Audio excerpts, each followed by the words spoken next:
I'm Brittany, welcome to my channel. And today I'm going to be doing something a bit different. I guess you could say going back to the roots of this channel again. I know that I've made it clear that I love Agatha Christie. She's one of my favorite authors. I literally have an entire shelf dedicated to her. And I have a goal where I want to collect every single book she's ever released. And I downloaded a list, and I've been checking off the ones that I own and the ones that I have read. And I have reread a lot of them. And I didn't realize how many of them I haven't read yet, which is odd. This one I've started, or I've thought about starting, but because I know that this is the one where Poirot passes away, and like emotionally, I know I'm gonna cry. Okay, so I've had this for years, and I'm just like, I can't. But luckily I have plenty of Poirots that I haven't read yet.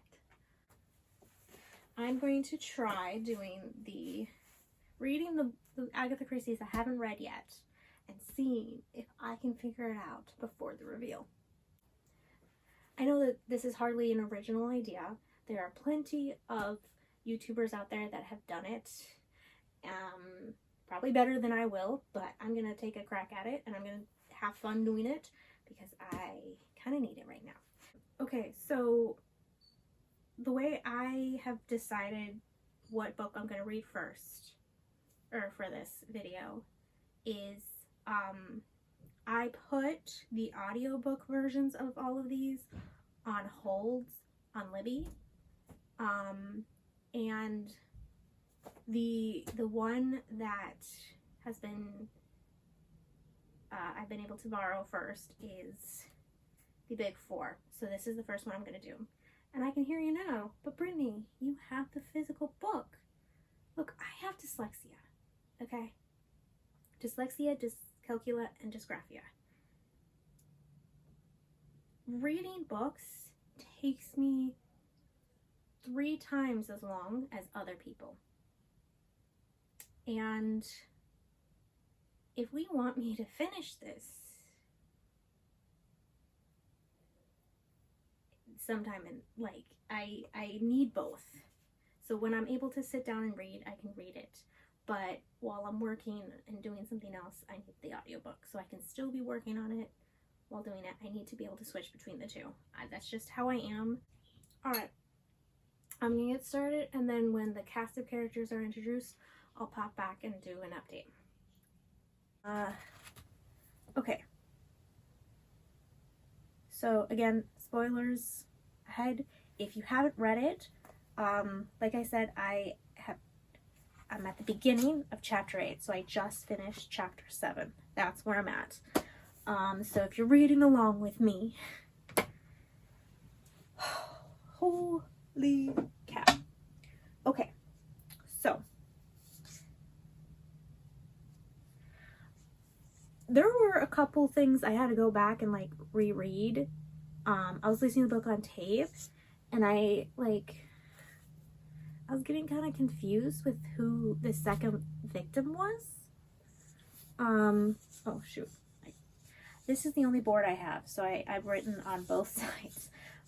Okay. I wrote down Li Chengyin as a possible suspect for the number 1. In the previous chapter, they revealed that Madame Olivier, the scientist, was number 3, which I did not see coming. I thought it was going to be that thief that Poirot and Hastings had known from a previous case. I thought she was going to turn out to be number 3, but she wasn't. So I was wrong about that. I was reading and then I was like, oh wait, I was supposed to be doing this with you guys. And so I should have stopped earlier. But at the same time, also, I'm like, I don't know. I don't know. Okay, so victim number 1, the guy who broke into Poirot's apartment was Mayerling, I think is how it was said. I don't remember. I should have known that because I was listening to the book on tape. I also looked in the book for certain spellings because I stink at spelling. And then Mr. Whaley is the second victim, I think. I don't know. I reread that so many times and I don't know why, but it wasn't clicking with me. I feel like it's my dyslexia kicking in. I don't know. But yeah, I think honestly, Captain Kent and John Holliday. He's supposed to be someone from like the Secret Service from America. But I don't know. He could be number 2. I don't know. Mostly because he's the only American we've come across so far. John Haley. Holiday? Oh, I spelled that wrong. Ignore the misspelling. John Holliday. Why was he kidnapped? What purpose did it serve? I didn't understand. Like, he was gone and then Poirot was like, I don't know. Like, it was just like, it felt whiplash. It felt like it was just like that. And I was just like, wait, what's happening? I'm so confused. And I can honestly say that in typical Poirot books, I normally have a cast of suspects that I can, you know, have my suspicions about. But like, I feel like we've met so few players in anything that I'm like, I have no inkling about anything. I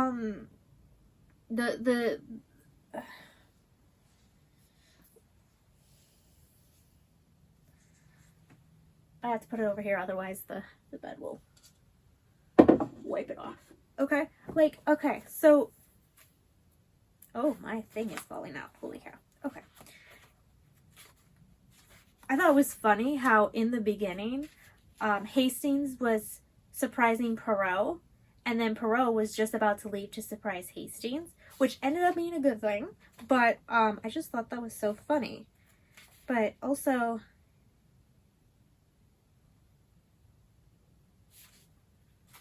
okay, let me see, where is it? Please hold. Abe Ryland. You know what? I should have him on the board. Abe Ryland is the person, one of his secretaries approached Poirot, excuse me. I'm reading out loud out of the thing. One of his secretaries approached him. And that was like, it was a ploy to try and get him out of the way. Which they've had several. And I feel like, I mean, sure, Poirot is a great detective and all of that. But was he even on to the Big Four before that? You know, like, or was his name just used? And I don't need to write it down. I'll put a question mark next to him. Okay, so Abe Ryland. I put him next to Captain Kent because I know he's American, and so these are my 2 top suspects for who could be number 2. But then again, I don't think they would actually give his real name if it was him, unless it's supposed to be like, you think it's a red herring, but it's not a red herring. I don't know. I don't know. And what part does, I think it's funny that they keep referring to him as a Chinaman. Why can't you just say he's from China? I don't know. It just seems weird. Because you say an American, so you can't you say like a Chinese man or something? I don't know. And the Destroyer, which is number 4. I wonder also, in the previous chapter, Rupert Grant, okay, that's his name. He's the one who was suspected of the second victim who died. Gosh dang it. I wish I had a bigger board. Mr. Whaley's valet or something? What was it? Why is it escaping me at this minute? I don't know. He worked for him. Yeah. So, like, maybe I should put him on the board? Because I know, like, Poirot figured out that he didn't kill him. But is he a suspect? Should he be suspect for the number 4? The Englishman? Should he be? I just feel like I have not a lot to go on right now.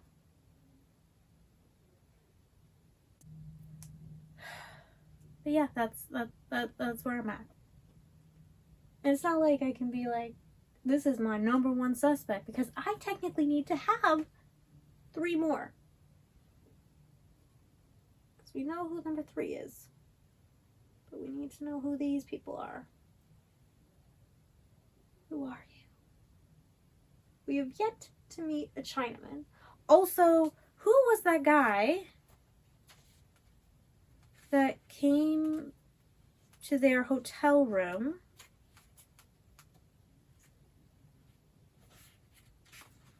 and Hastings had a scuffle with? Like, who is he? I'm guessing he was just an underling and that he wasn't one of the big 4. Unless number 4, the Destroyer guy, was arrogant enough to do that. Or wait, were they in France? But, I mean, I guess it could be in France. My question is, what are they up to right now that they feel the need to keep Poirot out of the way? Is it just, oh, he's Poirot and we don't want him to figure anything out? Or is there, like, it feels like there's something big. And let me see. I don't know what year this, I don't recall like a date being set. Oh, they did suspect the guy who came, I was flipping through and just saw it. They suspected the guy who came and said that he was from the asylum to be number 4, I think. And so maybe he was that guy, because he seems to be some kind of master of disguise. So maybe Poirot has met him a couple times. But what is his real identity? So, like, she's done dirty work. And if that really was him in those 2 instances, he's done dirty work. Okay, wait, I'll bring it closer so you can see better. So she tried to kill Poirot.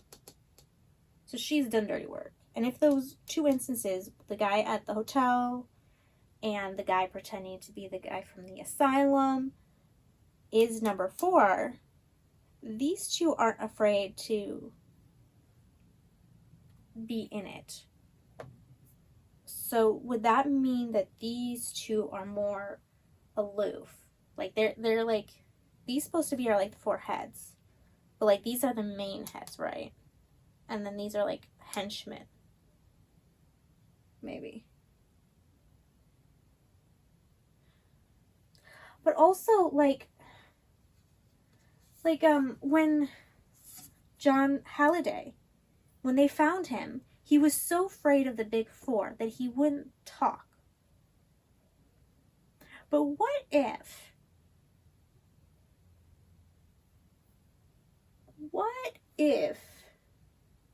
the reason we haven't seen or heard much of these 2 is because they don't actually exist. Wild theory. I'm just speculating here. Okay. What if these two don't exist and these two are really the ones in charge? I mean, like, how do we know for sure that she's number 3?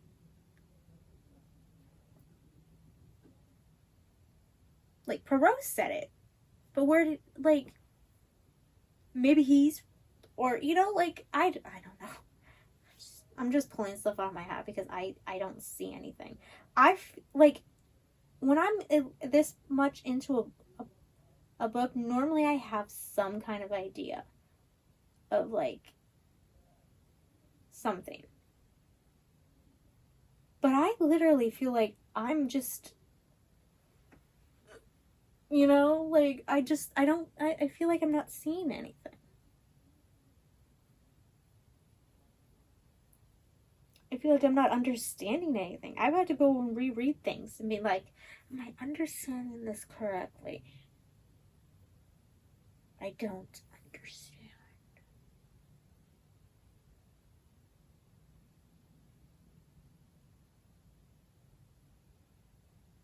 Okay. I have nothing more to say. If I have any other brainwaves, literally, first couple pages into chapter 8, and Perot is thinking the same thing I am, that Abe Ryland might be, number 2. Okay, so, yeah, I might be on the right track with that. I don't know, but also, why didn't I write the symbol down that they were using for, that, Mayerling, said was to represent number 2, which is an American dollar sign and equals star. Or it's 2 lines and a star. But when I put them like that, dollar signs equals star, I'm looking at it as like a pictogram.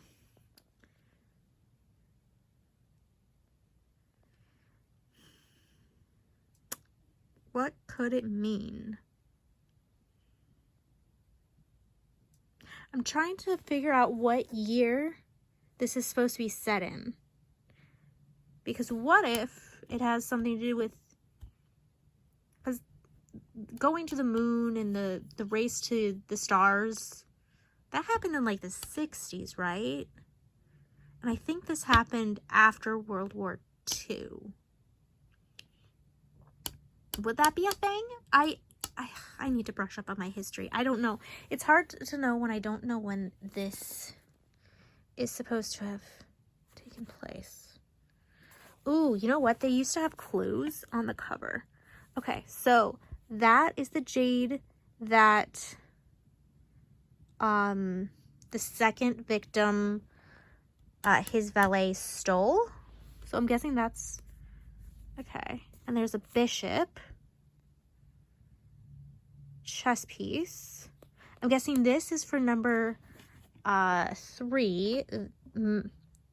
Madame Olivier is what that's supposed to represent. And 4444444 is all I see on there. Is that supposed to mean something? And a bishop. A defeated bishop, because otherwise why would it be knocked over?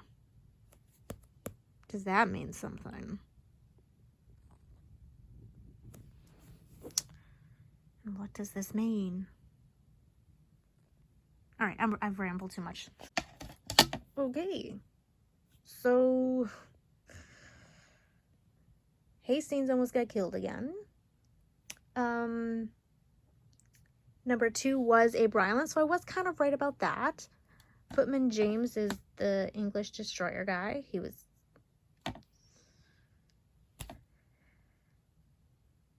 I don't know, maybe if I like reread and went back, the clues would be there. But so far, other than like Abe Ryland, where I was like, oh, maybe, but like, would that be too obvious or whatever?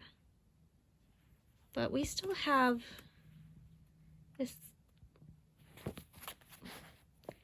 We still have about half of the book left, and we still don't know who number 1 is. So number 1, he's the big bad. He's gonna be the hardest. Somebody else is dead. A Mr. Painter. I don't see any rhyme or reason. You know what I need to do? I need to go back and look at the professions of all the victims. Because clearly, maybe that might mean something. Because what are the big 4 up to? And Perot thinks that number 4, the Englishman, was undercover as the nephew. So that would make, if Perot's right, that would be 1, 2, 3, 4 times so far in the book that number 4 has directly talked to Perot and Hastings. But there's the 4 again. Maybe 5th time's the charm and they'll catch him next time.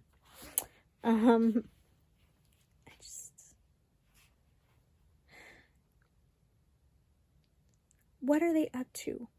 What are they going for?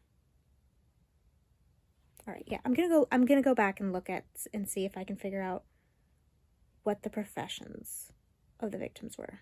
I think that will help me. So, Merlin, probably not saying his name right, the first victim. See, I didn't spell that right, I know. He worked for the Secret Service. Mr. Whaley, the only thing I could find was that he was an old seafaring man. And Mr. Painter, the most recent victim, was a rich globetrotter.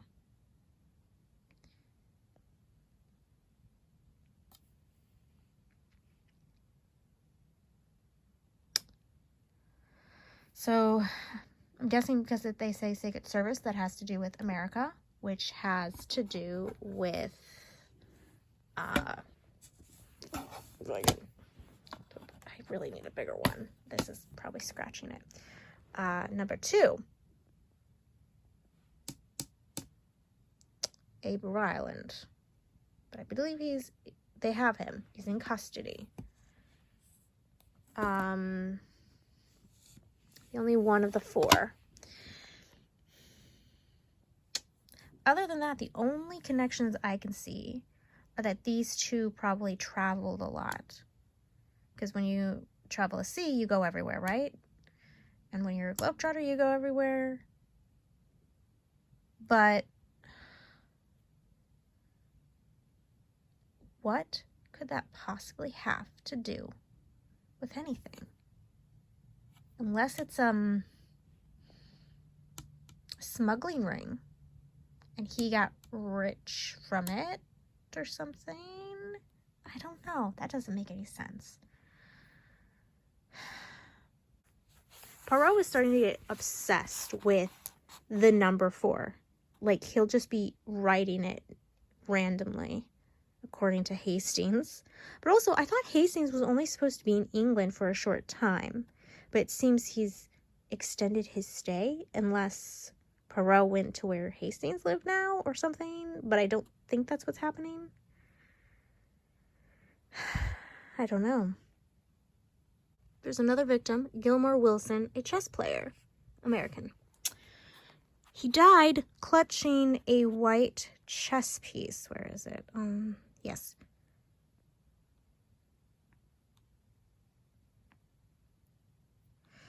A white bishop, so that's where that comes in. And I'm going to say that that's where the poison was, whatever killed him. We don't know what killed him yet. Well, wait, hold on. Here. He was afraid of something. He knew something would happen, which seems to be the case with most of our victims. He didn't want to play the match, but he was kind of forced into it.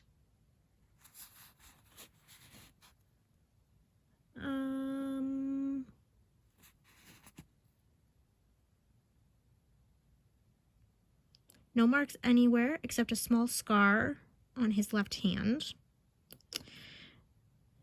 It's a burn, not a cut.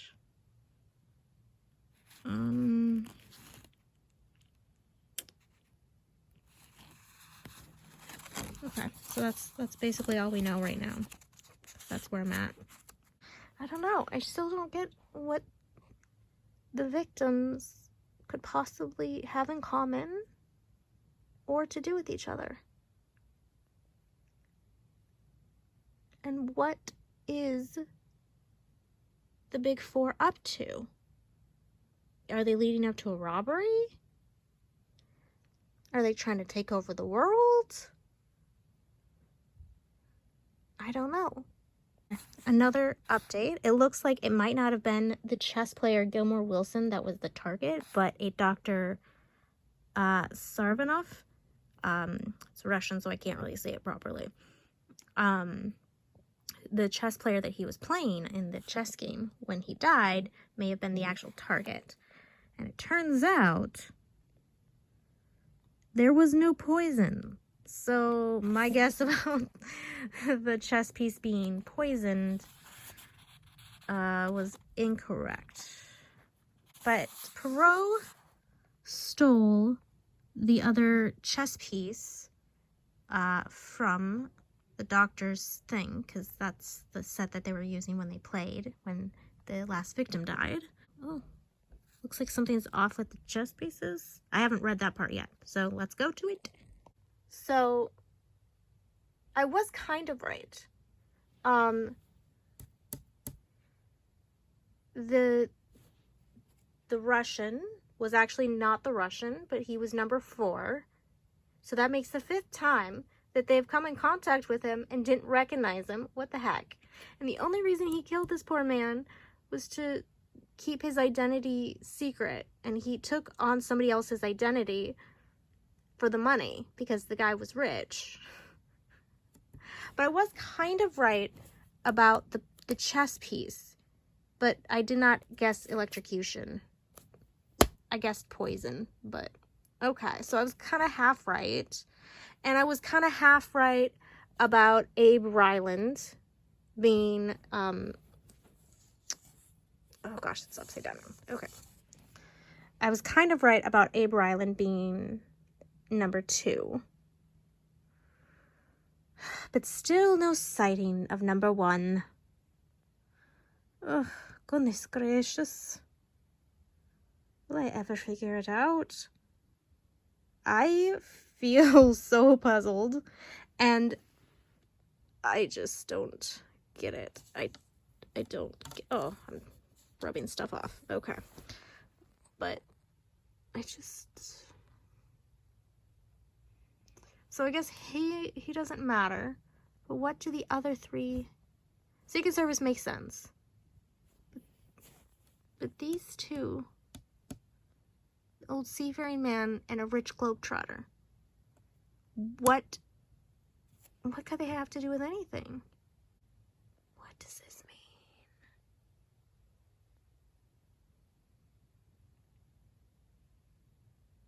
There's money in stars. Money equals stars. Stars equal money. What does it mean?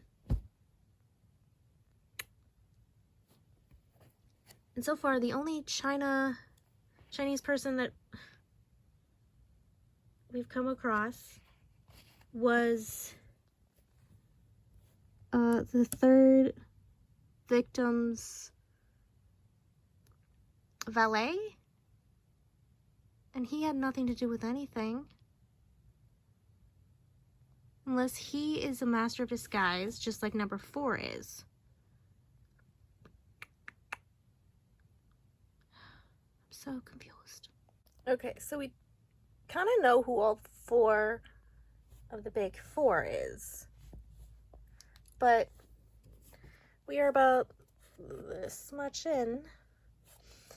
Um, poor Hastings gets kidnapped thinking his wife got kidnapped. But a good friend to the end. Gonna admit, it made me choke up. I'm not a Britishman. I don't have to have a stiff upper lip. It was cute. And I'm so glad that Poirot thought of that. And the fact that Hastings hadn't was interesting. But I feel like maybe this wasn't the best book for this type of video, because I feel lost. I don't know. I'm like, I think maybe some kind of like smuggling operation is what the Big Four do. Or maybe just like a bunch of different types of crimes. But what the big crime that they're gearing up for, I still don't get. I still don't get it. Okay, so number 4 is clearly a master of disguise.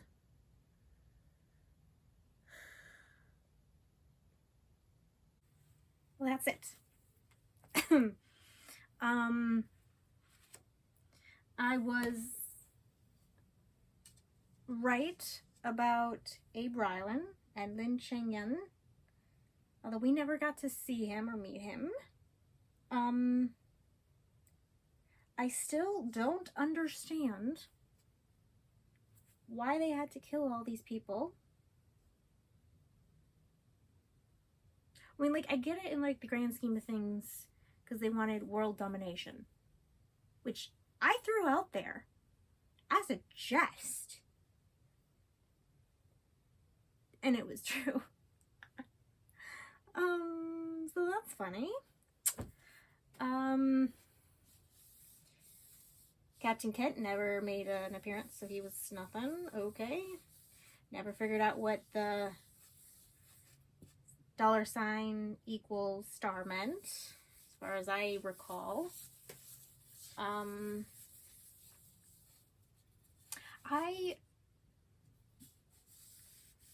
I feel so bad for Captain Hastings, because he kept having to be revived because he kept getting knocked out. And Poirot kept lying to him because he's like, you're just so honest, you can't keep a secret. And then Poirot pretending to have a twin brother. So I guess in a way I owe Kenneth Branagh, I don't know, in my mind I always call him Professor Lockhart, an apology, because he did add to the thing where he had the huge mustache to cover up a scar. I thought he just pulled that out of nothing for like some weird backstory. I guess that, I mean, the origin came from this, but I still hate it. Although I do love the ending where Poirot helped Madame, what's her name? Ugh. I don't know, the thief lady that they knew from previous cases. He helped her find her child that she thought was dead, and yeah. This was very interesting. I gave it 4 stars.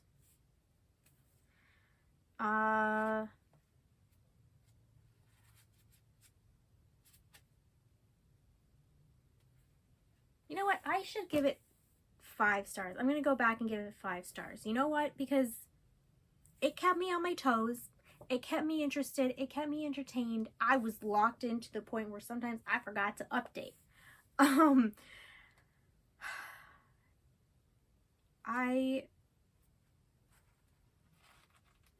Poor Captain Hastings. He always like tries so hard, and he's like almost there but not quite. it feels like. And then he goes, you know, and just swerves. It's crazy. But yeah, that's a wrap on this one. I am rather upset with myself that I couldn't figure it out, but I feel like this was one of the ones that, like, because it was espionage, I don't feel like there was much I could predict. I predicted as much as I think I could have. And like, I was kind of there with the chess piece. I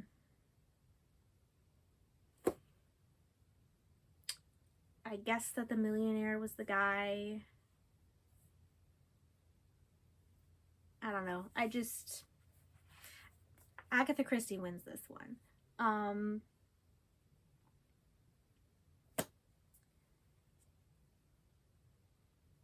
Yeah. Maybe if I ever, like, were to reread it, I would be able to see, like, oh, that and that. Because usually that's what happens when I do that. But yeah. Thank you for watching my video. I hope you enjoyed this. It's mostly just me losing my mind, being like, I don't know what's happening here, but I hope you found that entertaining. Thank you for watching, and I hope to see you next time. Bye. Oh, and the YouTuber stuff. If you liked it, like it, maybe comment what your reactions were. I love talking with people about books and stuff, so if you want to start that kind of dialogue in the comments down below, I would totally be game for that. If you're not subscribed, think about subscribing and then hit the bell for notifications so you get notified every time I post a new video. Ugh. Thank you for watching, and I hope to see you next time. I already said that, but oh well.